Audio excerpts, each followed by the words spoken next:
Hey, hi, and hello, everyone. Anthony Fantano here, internet's busiest music nerd. I hope you are doing well.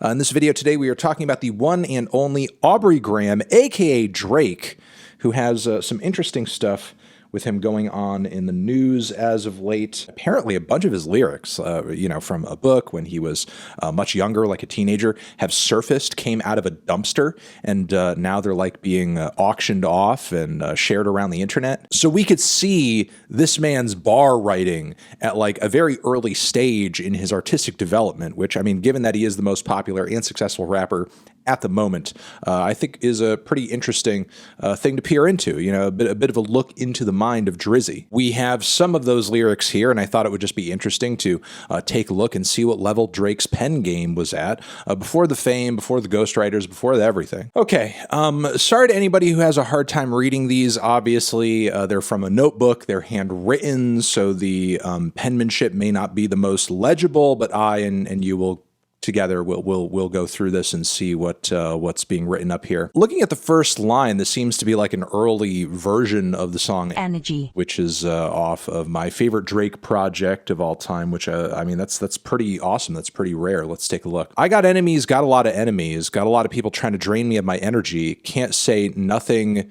to do. It's all got me scared. It's all got me scared.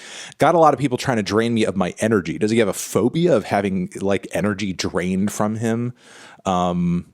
In like an almost parasitic, vampiric sense. I got some haters, got some enemies, got a lot of people trying to drain me of my energy. This is kind of weird for Drake to be writing as a teenager. How many enemies could he have possibly had at this point in his life to where it would inspire this? That's my first time rapping that shit before. You see, this room never did it before. That's kind of interesting. So he's getting quite meta, saying that this is the first time he's ever rapped that, like he's admitted it, is writing like therapy for him. And like, also he's technically not rapping right now. He's writing in a notebook, which is a bit odd. When you had your thing, girl, yeah, ooh, yeah. Kind of interesting that he's writing like, the little improv riffs and ad-libs and stuff like that. You got so much to lose, got such good contacts. Contacts is in like people who you know in your phone, or like contact lenses. Talking on top of it, trying to run that, got people stealing your blowouts and pimping them out for the better part of a year. That's a long period of time to be, sort of folding that over in your mind. Very interesting that Drake is opening up in such an intense way on this track. Okay, here's the next page. My enemy's talking about I'm on Xanax. My mom says I don't have no friends. I used to be like, no, my homies, we chillin' at the crib. Seems a little non-specific for Drake at this point, though I suppose maybe he hadn't fully developed his sad soft boy style. He's just chilling with his friends at the crib. Like, what's the big deal? And also, his enemies are saying he's on Xanax, like spreading rumors about he just needs to chill on some Xanax or something. Also, no friend. Why would his mom say that? It's a very hurtful thing to say. He has rapped about his connections to his mom before, but maybe their relationship wasn't as good at this point in his, career. Maybe now things are better that he's successful, but back then it kind of seems like she was just roasting Aubrey for not having much of a social life. Then it gets to where the friends dissing me on the Facebook. What? Facebook drama? In Canada? Honestly, I didn't even know you guys had Facebook up there, number one. And number two, clearly what Drake's mom was saying about him was a lie. If he has friends dissing him on Facebook, he's got friends. Maybe they're not nice. Maybe they're not the best crowd to be hanging out with, but I mean, obviously they exist to be dissing him on Facebook. Why does he call it the Facebook? Like, is he a boomer or something? Like, that's so confusing. It's just Facebook. Still, they don't speak to me like my colleagues would do, like on Degrassi? I mean, okay. Still from 8 to 18 years old and everything, okay, a span of 10 years, I smoked a doob? For a period of 10 years, he smoked one single doob and had to help someone up. Maybe he's kind of, speaking in metaphor here. Maybe it's not a literal doob. Maybe he's talking about helping someone up in more of an emotional sense. Either way, I feel like his wordplay and, his metaphors here are not really up to snuff. Clearly, he got much better with time. I mean, this is like, the very early and rough stages of something much greater. Say, what you smoking with your homies? This is odd. This is just just not really what Drake typically raps about. But do you think you too big for some juji fruits? Like the candy? I mean, I guess it's cool that Drake, has a sweet tooth. It's interesting to know that that may in fact be Drake's favorite yummy sweet time snack. What y'all smoking with it, huh? I really don't know. Is this like a challenge to be also smoking and eating juji fruits at the same time?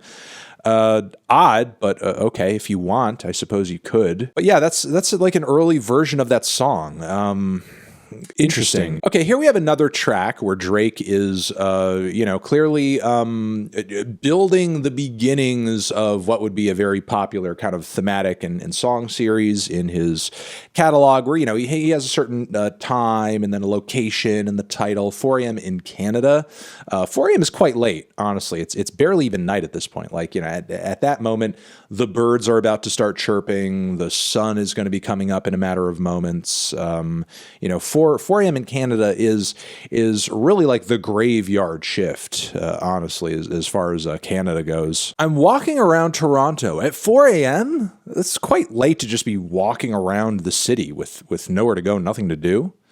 And I'm sad and it's not fair, but I'm strong. Man, he sounds like an anime protagonist. Trying to pick up the pieces, ad-lib idea like Reese's. Wow, it's crossed out. Well, clearly he knew that bar was not good at the time that he wrote it. I can't believe that the world is so cruel, and I'm walking around Toronto. Where's the rhyme scheme here? And he's already said he's walking around Toronto. We don't need further confirmation of what he's doing or his location. I'm running around, and now he's running because I'm happy, but I miss you so much. How is he happy? He seems like he's not doing too well. He seems like he's in a mood, but he misses this person so much. And it hurts. It hurts so much that it's hard to breath. I think he was probably just writing too fast there. He missed the extra E there. And I know I shouldn't feel this with asterisks around it this way, but I do feel like I'm stuck in my own head and I'm running around because I'm sad in the six. Soon it would be known to the world as the six, partially because of Drake's songs. So very powerful to sort of see it referenced at this very early stage here in that fashion. And I'm lonely, but I know that I'm blessed. I've got friends. Again, Drake does have friends. This is a very, again, interesting juxtaposition from the comments from his mother. A lot of the content that he puts into his music now, where he kind of repeats that he has no friends or no new friends or very few friends. I'm walking around in the suburbs. I've got no worries. Wow, he's walked all the way from Toronto to the suburbs now. Like he's been walking for so long. I wonder if it's still 4 a.m. Maybe now it's 5 a.m. at this point. Maybe he's been walking for an hour or two to move from Toronto to a more suburban area. But I can't talk to you, so I'm walking around. He's just walking. He's just a walking guy. He just loves to use his legs. I'm walking around still. So it says hook there. Is this the hook? It's interesting that there's further reference to walking around in the hook. Drake is putting in the miles on that Fitbit. I'm walking around because I could go for a bowl of warm soup. I mean, 4 a.m. in Canada, it's probably chilly. But at this time of night, especially since he's made it over to the suburbs, I don't know where he's going to find a bowl of soup. I'm sorry for giggling. This is insane. The man is writing about wanting a bowl of warm soup in Canada at 4 a.m. I can't sleep, so I'm walking around. Everything is driving him to just walk. He's just a walking machine. The sun's shining. My heart's on fire at 4 a.m. He must have walked all the way till the dawn of the next day in search for soup. What a unique perspective. All right, here we have the last few bars of this song, but I'm walking around because it's my life. His life is walking around, but it's so far away. I miss you so much. What is far away? Where is he trying to reach? What's his destination? If I could turn back time, I'd do such. Yeah, that's much and such. That's a solid rhyme. Brackets Snoop Dogg feature. Please actually try Snoop. Did he have a hold of Snoop at this time? And if not, maybe this is sort of like, a bit of a manifesting sort of thing. It's very ambitious of him at this point in, his artistic trajectory as a teenager, just kind of writing some random lyrics that would eventually end up in the trash.